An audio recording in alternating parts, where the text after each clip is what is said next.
पूर्व मुख्यमंत्री और पीपल्स डेमोक्रेटिक पार्टी की अध्यक्ष महबूबा मुफ्ती ने श्रीनगर में लड़की पर कुछ दिन पहले तेजाब हमले को लेकर कड़ी कार्रवाई की मांग की है। महबूबा मुफ्ती ने पत्रकारों से बातचीत करते हुए कहा कि श्रीनगर की लड़की पर एसिड अटैक करना एक अमानवीय कृत्य है और इस अपराध के लिए कड़ी सजा दी जानी चाहिए ताकि इस तरह की घटनाओं को खत्म किया जा सके। कोरोना महामारी के चलते बंद किए गए स्कूल और यूनिवर्सिटी को फरवरी महीने के दूसरे सप्ताह से खोले जाने की सूचना देते ट्विटर पर स्क्रीनशॉट को डिप्टी कमिश्नर जम्मू ने फर्जी बताया है। पहली फरवरी को सोशल मीडिया पर चल रहे इस ट्वीट को लेकर डिप्टी कमिश्नर जम्मू ने ये स्पष्ट कर दिया है कि ये ट्वीट उनके कार्यालय का नहीं है बल्कि ये फर्जी स्क्रीन है जिसे भ्रम फैलाने के लिए बनाया गया है। आज जम्मू कश्मीर अपनी पार्टी के चीफ अल्ताफ बुखारी और श्रीनगर के मेयर जुनेद मट्टू के द्वारा श्रीनगर के अस्पताल का दौरा किया गया, जहां पर एसिड अटैक की जो लड़की है उसे भर्ती कराया गया है और साथ ही साथ उनकी तरफ से अपनी मदद का हाथ भी बढ़ा दिया गया। आपको बता दें कि पहले ही श्रीनगर के मेयर जुनेद मट्टू के द्वारा अपनी 1 महीने की तनख्वाह उनके इलाज के लिए दान कर दी गई है और इस मौके पर अगर बात की जाए तो अल्ताफ बुखारी का कहना था कि इस कृत्य की अगर बात की जाए तो ये सच में शर्मनाक है और उम्मीद करते हैं कि जल्द ही इसे अपराध को करने वालों को कड़ी से कड़ी सजा दी जाएगी। आज श्रीनगर कोचिंग सेंटर एसोसिएशन के द्वारा सभी कोचिंग सेंटर्स को एक बार फिर ये परामर्श किया गया कि वे अपने छात्रों का 100% टीकाकरण करवाएं और साथ ही साथ उन्होंने कहा कि उम्मीद है कि हर जगह पर कोविड एप्रोप्रिएट बिहेवियर का भी खासा ख्याल रखा जाएगा। उन्होंने कहा कि अब जरूरत है कि छात्रों का टीकाकरण जल्द से जल्द पूरा किया जाए और उसके बाद उनके लिए स्कूल्स और कॉलेजेस के साथ साथ कोचिंग सेंटर्स को भी खोल दिया जाए ताकि वे अपनी पढ़ाई एक बार फिर सुचारू रूप से शुरू कर सकें। बांदीपुरा के कहसुना, गरोरा, अलसोआ और छनादाजी के पास के 5 गांव के दर्जनों लोगों के द्वारा आज डीसी कार्यालय बांदीपुरा के सामने विरोध प्रदर्शन किया गया। ये लोग मांग कर रहे थे कि प्रधानमंत्री ग्राम सड़क योजना के तहत इन इलाकों में जो सड़कें बनी थी और उसके लिए मुआवजा दिया जाना था वो अब तक नहीं दिया गया है, जिसको लेकर इन्होंने संबंधित विभाग को कई बार इस बारे में चेताया है, परंतु सिर्फ झूठे आश्वासन ही मिले हैं। आज अगर बात की जाए तो इन्होंने उपायुक्त कार्यालय में अपनी जमीन के कागजात भी जमा कराए, लेकिन इनका ये कहना है कि पहले भी ये प्रक्रिया कर चुके हैं। अब इन्होंने ये साफ कर दिया है कि अगर जल्द ही इनकी मांगों को तत्काल रूप से नहीं सुना गया तो ये इन सड़कों का आने जाने पर बंद कर देंगे और पूर्ण रूप से लोगों को मजबूर होना पड़ेगा अपने काम रोकने के लिए।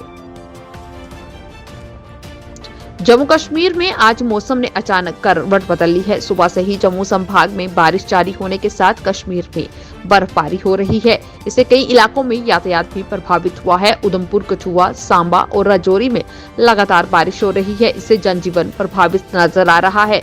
इसके साथ साथ ही अगर बात करें तो मौसम के बदलते मिजाज से घाटी में ठिठुरन तेज हो गई है।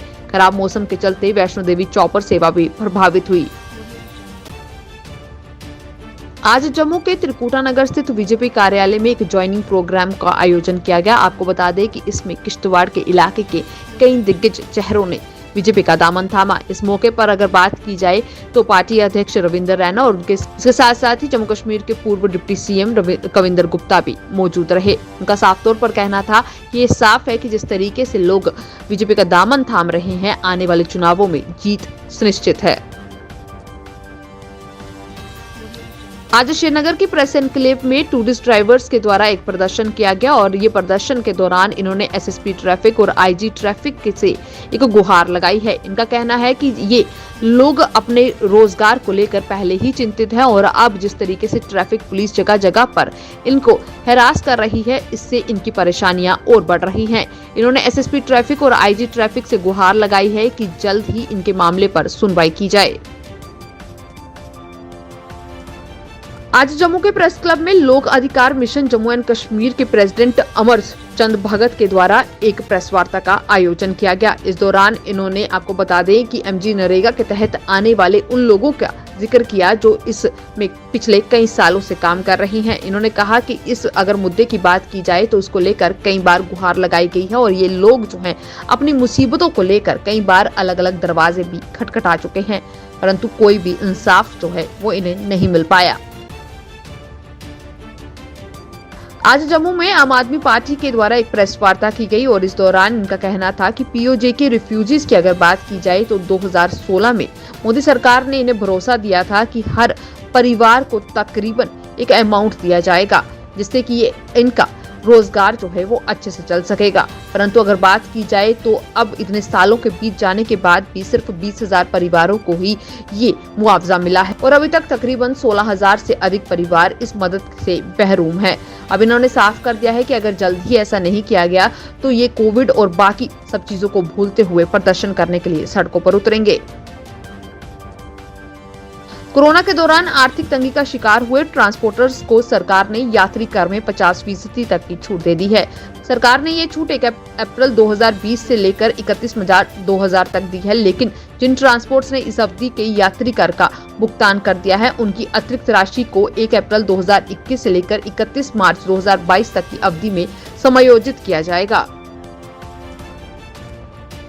सेना प्रमुख जनरल एमएम नरवणे ने आज कहा है कि चीन पाक सीमा पर अभी हम सिर्फ जंग का ट्रेलर देख रहे हैं। सूचना तंत्र के समय में यह युद्ध साइबर स्पेस नेटवर्क के जरिए लड़ा जा रहा है। हमें इसी आधार पर विश्व के लिए युद्ध का मैदान तैयार करना होगा। दरअसल सेना प्रमुख एक ऑनलाइन सेमिनार में ये बात बोलते हुए नजर आए।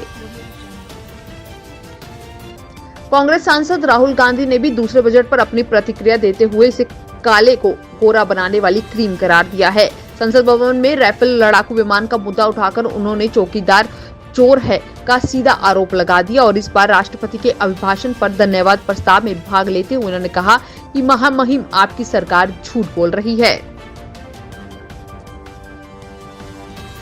श्रीनगर में हुए लड़की पर तेजाब हमले के बाद जिला रामबन के बनिहाल में भी एक शांतिपूर्ण विरोध प्रदर्शन किया गया। आपको बता दें कि इसमें रोशनी फाउंडेशन के अध्यक्ष अब्दुल रशीद की देखरेख में ये धरना प्रदर्शन आयोजित किया गया, जिसमें महिलाओं सहित रोशनी फाउंडेशन के स्वयंसेवकों और साथ ही साथ बच्चों ने भी इसमें शामिल होकर ये साफ किया कि आरोपी को कड़े कानूनों के तहत सजा देनी चाहिए।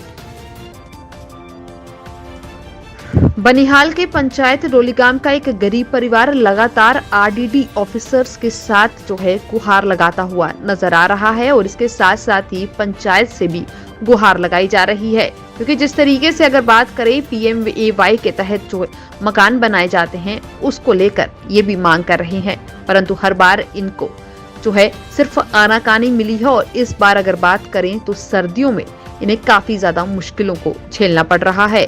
इनके कच्चे मकान टूट गए हैं, जिसको लेकर इन्होंने एक बार फिर जम्मू कश्मीर एडमिनिस्ट्रेशन और साथ ही साथ डीसी बनिहाल से गुहार लगाई है कि जल्द से जल्द इन्हें भी मकान बनाने की सहूलियत प्रदान की जाए।